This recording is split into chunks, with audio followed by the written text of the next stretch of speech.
কেমন আছো তোমরা? আই হোপ কি তোমরা সকলে অনেকটা ভালো আছো, আর আমিও ভালো আছি। তো চলে এসেছি নতুন একটা ভিডিওর সাথে। আই হোপ কি তোমাদের ব্লগটা দেখতে অনেকটা ভালো লাগবে। তো ভিডিওটা স্কিপ না করে ভিডিওটা কিন্তু লং পর্যন্ত দেখতে থাকো।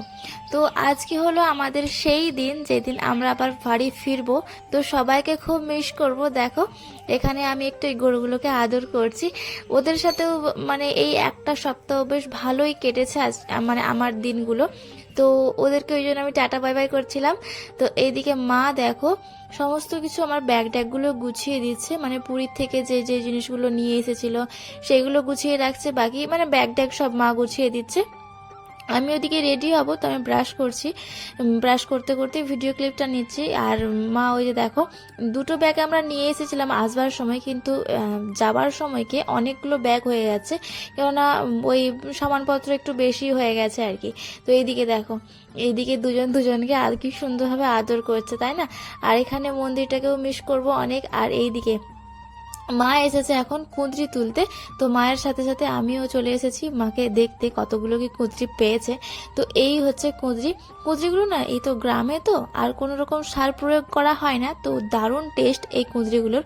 ওই জন্য মাকে বললাম কিছু দাও আর না দাও কিছু কুঁদরি আমাকে অন্তত তুলে দিও, চাই দুটো যদি থাকে দুটোই দিও।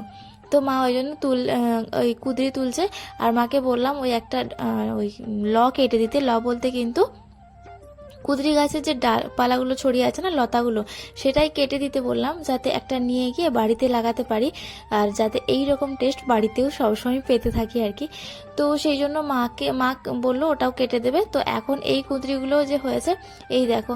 আর মায়েদের কাছে যে টমেটো হয়েছিল, টমেটোও কিছু দিয়েছে, কাঁচা টমেটো, বললো সেই মানে ওই রেখে রেখে খেতে খেতে টমেটোগুলো পেকে যাবে। এদিকে আছে বেগুনটা নিয়ে এসেছিলাম আমি ভর্তা বানিয়ে খাবো বলে, কিন্তু বানানোর আর সময় হয়নি, সেই জন্য মা বলছে তুই নিয়ে চলে যা আর নিয়ে গিয়ে বাড়িতে করে নিস। তো এই যে দেখো সবাইকে প্রণাম সারা হচ্ছে এখন।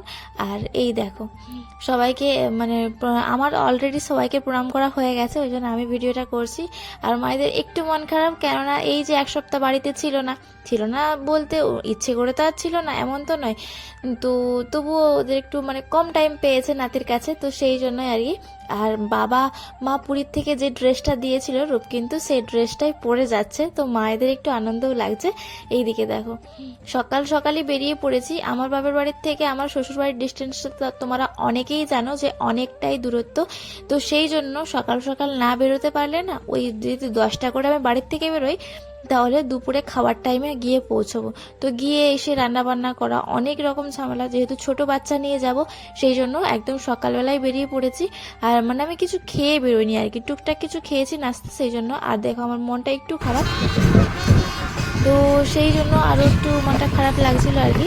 তো বাপের বাড়ি থেকে এতদিন পরে বাড়ি ফিরতেও হবে। আর এখন তো বিয়ের সিজন চলছে, বুঝতেই পারছো, চারিদিকে যেদিকেই রাস্তার দিকে যাচ্ছি শুধু বিয়ের ওই গাড়ি যাচ্ছে আসছে, মনটা একটু খারাপ লাগছে। যদি একটা কোনো বিয়ে বাড়ি পেতাম, কি মজাই নাই হতো, তাই না? তো এই দেখো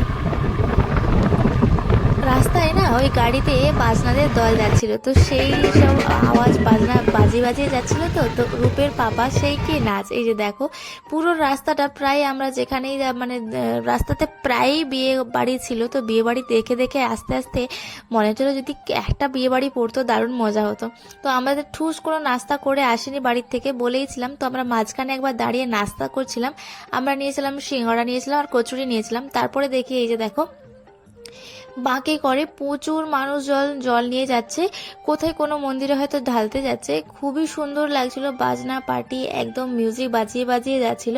এইসব না খুবই ভালো লাগে। আমরা আগের বছর গিয়েছিলাম, তো ওই ব্যান্ড পার্টি যদিও নিয়ে যায়নি, এই মাইক টাইক করে না নিয়ে গেলেও একটা না ওই যে হাঁটাতেই খুব মজা লাগে।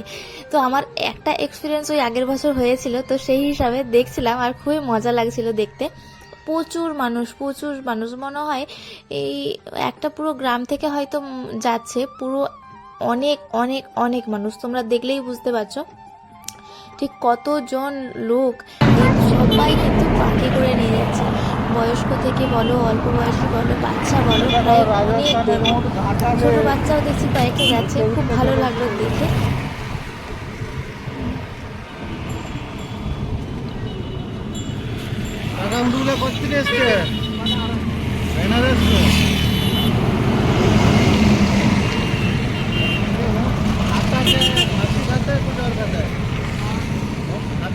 घास पास खाता है और बस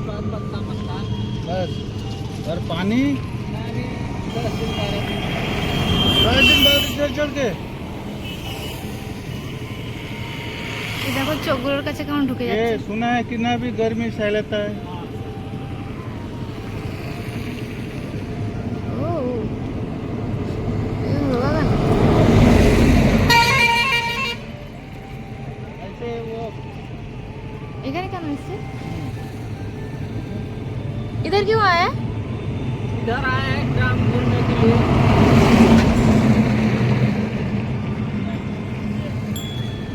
चलो अभी कहाँ जाएगा? इधर এইদিকে যাবে বলছে। इधर ही हमारा घर है, आ जाओ। এতক্ষণ পর্যন্ত সবই ঠিকঠাক ছিল, কিন্তু বাড়িতে আসার পরে এত বড় একটা দুর্ঘটনা ঘটে যাবে সেটা আমরা একদমই আশা করিনি। আসলে কি বলতো, এই যে দেখো চাবিটা দেখতে পাচ্ছ অবস্থাটা, কেননা চাবিটা না বাপের বাড়িতেই রয়ে গেছে আর আমরা চলে এসেছি, পুরো তালাটা ভেঙে আমাদেরকে আসতে হয়েছে। তো চাবি ভাঙাটার দৃশ্যটা তখন আমার মাথায় ছিল না যে আমি একটু ভিডিও করি। তো এই যে দেখো চাবিটার অবস্থা। তো আর সারাদিন ভিডিও করার কোনো ইচ্ছেই আমার